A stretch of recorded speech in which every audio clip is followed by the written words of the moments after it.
नमस्कार दोस्तों, झुंझुनू क्लासेज झुंझुनू में आपका स्वागत है। दोस्तों, आज हम बात करेंगे कक्षा 10 विषय विज्ञान का एक इम्पोर्टेंट चैप्टर लेसन नंबर 3 आनुवंशिकी या जेनेटिक्स के बारे में। तो दोस्तों, सबसे पहले अपन बात करें आनुवंशिकी जो है उसमें दो तरह के कैरेक्टर्स जो होते हैं उनके बारे में स्टडी की जाती है। एक तो होता है आनुवंशिक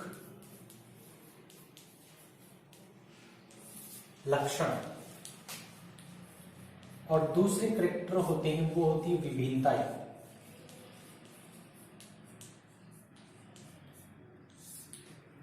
एक तो जिसमें आनुवंशिक लक्षण ऐसे लक्षण जो माता पिता से संतति में आती हैं, उन लक्षणों को अपन कहते हैं आनुवंशिक लक्षण। और ऐसे कैरेक्टर्स जो माता पिता से भिन्न होती है उनको कहते हैं अपन विभिन्नताएं। तो अपन इस लेसन में एक तो आनुवंशिक लक्षण और विभिन्नताओं का अपन यहाँ पर अध्ययन करेंगे। तो अपन कहेंगे जीव विज्ञान की वह शाखा जिसमें आनुवंशिक लक्षणों और विभिन्नताओं का अध्ययन किया जाता है, उस ब्रांच को अपन कहते हैं आनुवंशिकी या जेनेटिक्स। अब अपन बात करें कि सबसे पहले जो जेनेटिक्स जो शब्द है, जेनेटिक्स, उस जेनेटिक्स शब्द का या आनुवंशिकी का सर्वप्रथम प्रयोग जो है वह बेटसन ने किया था। बेटसन ने सर्वप्रथम जो है इस आनुवंशिकी शब्द का प्रयोग किया था। और जिस शब्द की उत्पत्ति होती है जीन से, जीन आनुवंशिकी की जो यूनिट होती है, आनुवंशिकी की जो इकाई होती है उसको कहा जाता है जीन। और इस जीन का सर्वप्रथम जो प्रयोग था वह किया था मेंडल ने। मेंडल ने सर्वप्रथम इस जीन शब्द का जो प्रयोग है वह मेंडल ने किया था। मेंडल ने इस जीन को नाम दिया था फैक्टर या कारक। फैक्टर या कारक जो है वह मेंडल ने इनको नाम दिया था। एक बार पहले सुनिए, सबसे पहले जेनेटिक्स या आनुवंशिकी शब्द का सर्वप्रथम प्रयोग किया था बेटसन ने। ये जेनेटिक्स जो शब्द है वह बना है जीन से। जीन जो आनुवंशिकी की यूनिट होती है, आनुवंशिकी की इकाई होती है, वह जीन होती है। इस जीन का सर्वप्रथम जो प्रयोग है वह किया था मेंडल ने। और मेंडल ने इस जीन को नाम दिया था फैक्टर। उसके बाद में एक साइंटिस्ट आते हैं जॉनसन। तो जोहानसन ने क्या था, इसको जीन नाम दिया था। मेंडल ने नाम दिया था फैक्टर, सर्वप्रथम प्रयोग किया था मेंडल ने, और इसने जो है उसको नाम दिया था अपने पास, नाम दिया था जॉनसन ने जीन। नेक्स्ट यदि अपन बात करें, एक शब्द आता है अपने पास हेरेडिटी, आनुवंशिक लक्षण या हेरेडिटी ऐसे लक्षण जो माता पिता से आते हैं संतति में, उनको अपन कहते हैं हेरेडिटी या आनुवंशिक लक्षण। हेरेडिटी जो शब्द है उस शब्द का सर्वप्रथम जो प्रयोग है वह किया था स्पेंसन ने इस हेरेडिटी शब्द का प्रयोग किया था। जेनेटिक शब्द का सर्वप्रथम प्रयोग किया था बेटसन ने। जीन शब्द का सर्वप्रथम प्रयोग किया था मेंडल ने। और जीन का नाम जो है वह नाम दिया था जॉनसन ने। नेक्स्ट यदि अपन बात करें मेंडल के बारे में, जिसको फादर ऑफ जेनेटिक्स किसको कहा जाता है, तो ग्रेगर जॉन मेंडल को फादर ऑफ जेनेटिक्स कहा जाता है। जेनेटिक्स या आनुवंशिकी का पिता किसे कहा जाता है, तो ग्रेगर जॉन मेंडल को फादर ऑफ जेनेटिक्स कहा जाता है। तो अब एक शब्द और आता है कि आधुनिक आनुवंशिकी का पिता किसे कहा जाता है, आधुनिक आनुवंशिकी का पिता। तो आधुनिक आनुवंशिकी का पिता कहा जाता है बेटसन को। मॉडर्न जेनेटिक्स के फादर किसको कहा जाता है, तो बेटसन को। नेक्स्ट यदि अपन बात करें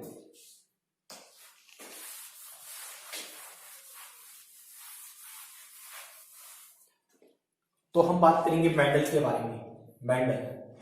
ग्रेगर जॉन मेंडल, पूरा नाम है ग्रेगर जॉन मेंडल। यदि अपन बात करें, इनका जन्म 22 जुलाई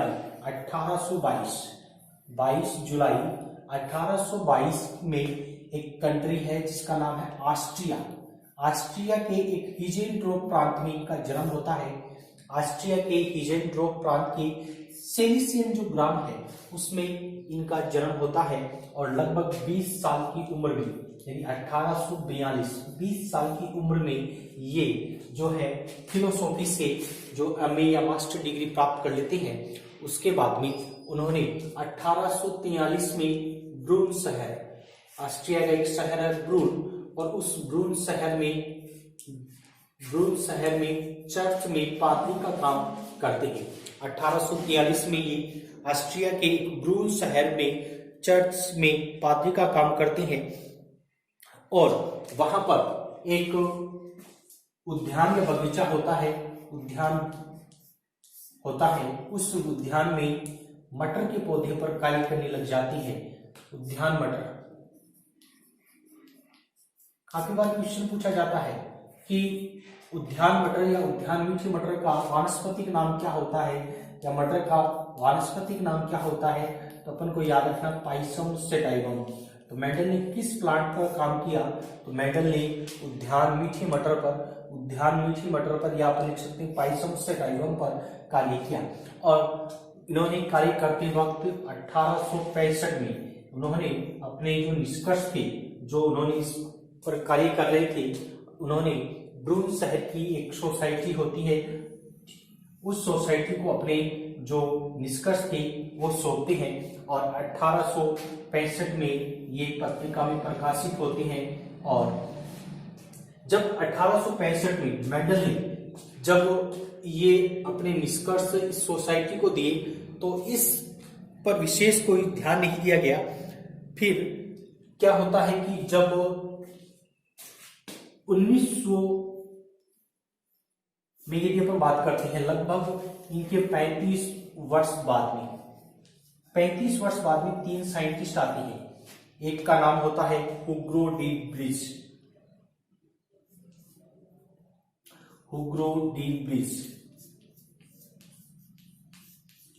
एक होते जर्मनी के कार्ल पोरेस, और एक होते एरिक सेरविक। ये 3 साइंटिस्ट होते हैं, और इन तीनों साइंटिस्टों ने जो 1900वीं सदी में यदि अपन बात करते हैं 1900 में, उन्होंने वही निष्कर्ष देखे जो 35 वर्ष पहले 1865 में मेंडल ने जो निष्कर्ष निकाले थे। तो फिर मेंडल के जो कार्य है उनको वापिस नाम मिलता है, उनकी प्रसिद्धि होती है मेंडल की। और मेंडल 1884 में मेंडल की मृत्यु हो जाती है। बात करते हैं मेंडल ने किस प्लांट पर काम किया। मेंडल ने काम किया था उद्यान मीठी मटर पर। तो पहली बात है कि मेंडल की सफलता का कारण क्या था। तो मेंडल ने जो भी निष्कर्ष निकाले वो बहुत ही सावधानी पूर्वक उन्होंने निष्कर्ष देखे, और उन्होंने जो है उनको सांख्यिकी का बहुत अच्छा नॉलेज था, और सांख्यिकी का अच्छा नॉलेज होने के कारण उन्होंने जो रिजल्ट देखे उनमें अच्छी तरह उनको पढ़ा लिखा, और उसके बाद उन्होंने निष्कर्ष को प्रकाशित किया।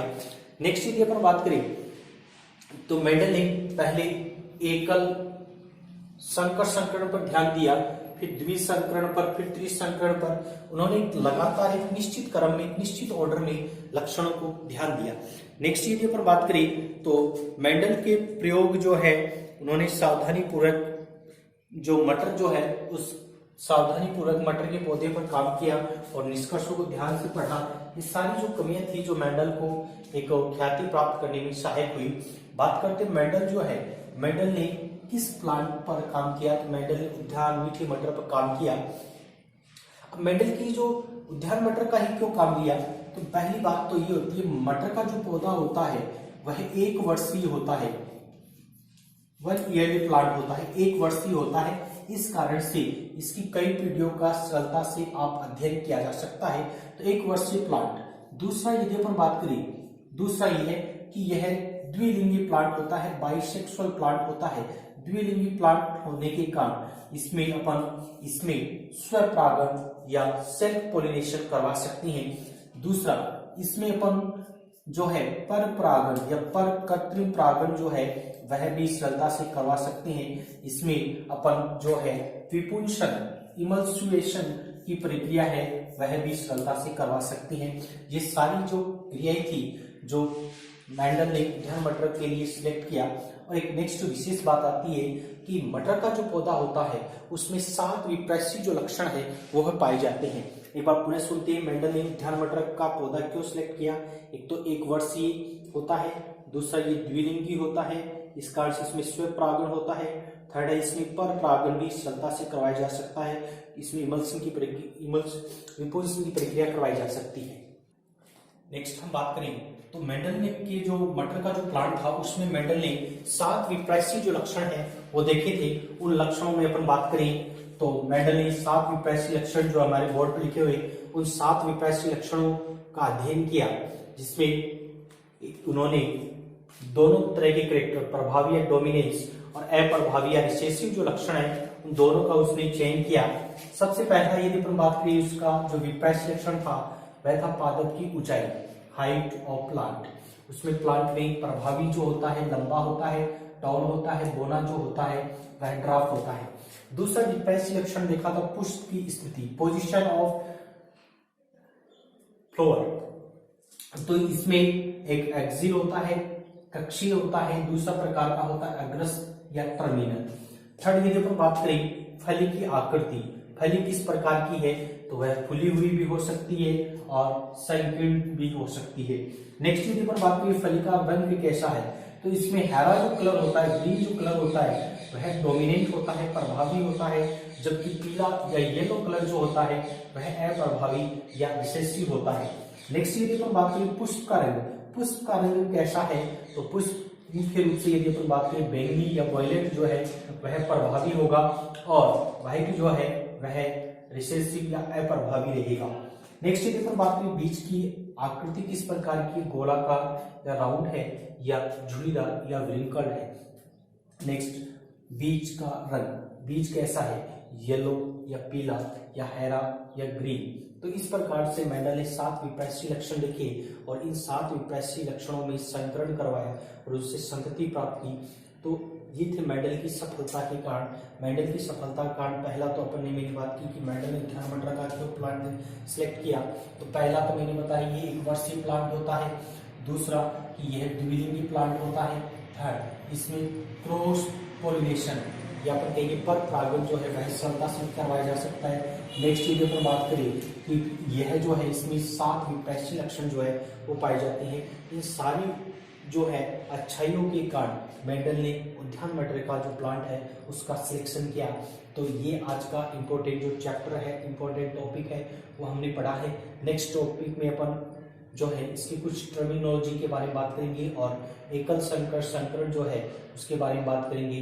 धन्यवाद।